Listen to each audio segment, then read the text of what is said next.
Gunmen in Yemen have kidnapped two foreign employees of Doctors Without Borders in eastern Hadramaut Governorate, a security source and two other local sources said.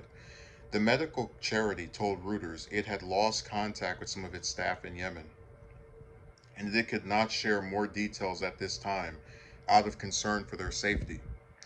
The security source said the employees were a German and a Mexican and were taken from their car by gunmen that security forces believed to be linked to Al Qaeda in the Arabian Peninsula.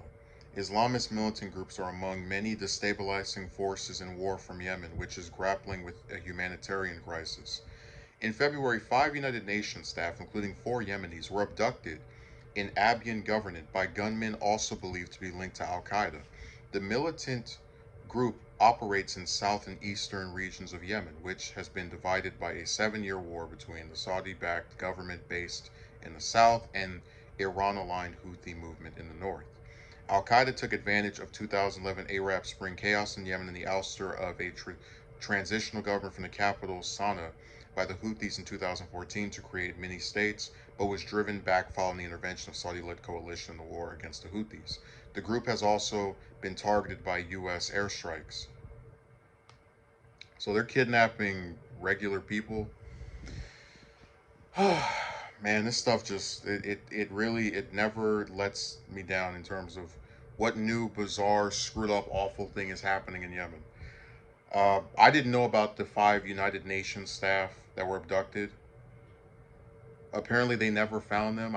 Someone can correct me if I'm wrong. I looked it up when I typed this, and I didn't see any resolution to that. But apparently, it's just a thing where people who are not violent and are there to perform some type of service. You know, if they're from the UN, they're probably doing some kind of inspection. If they're this other group, they're there to assist people, and they just abduct them and I guess take them to one of these mini states.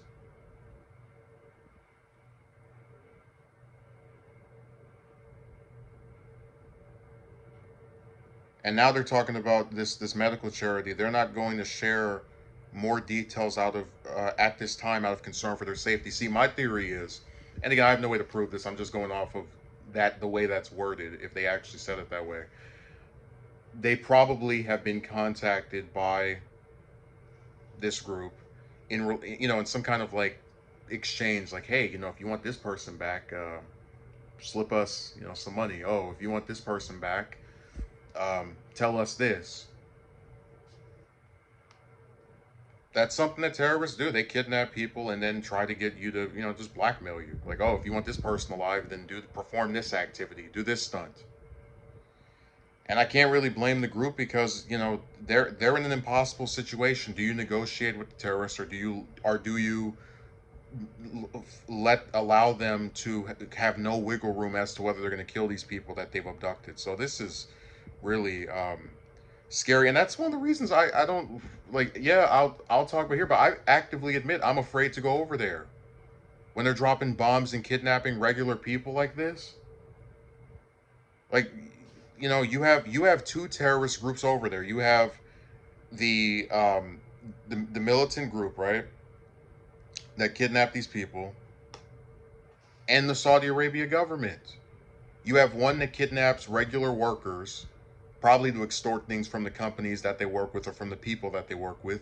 And you have the other one that blows up hospitals and allows children to be starved to death. So they're just it's like pick your poison. There are no heroes in the story. The heroes are the regular Yemeni civilians that have to live through this carnage and nightmare for the last 7 years.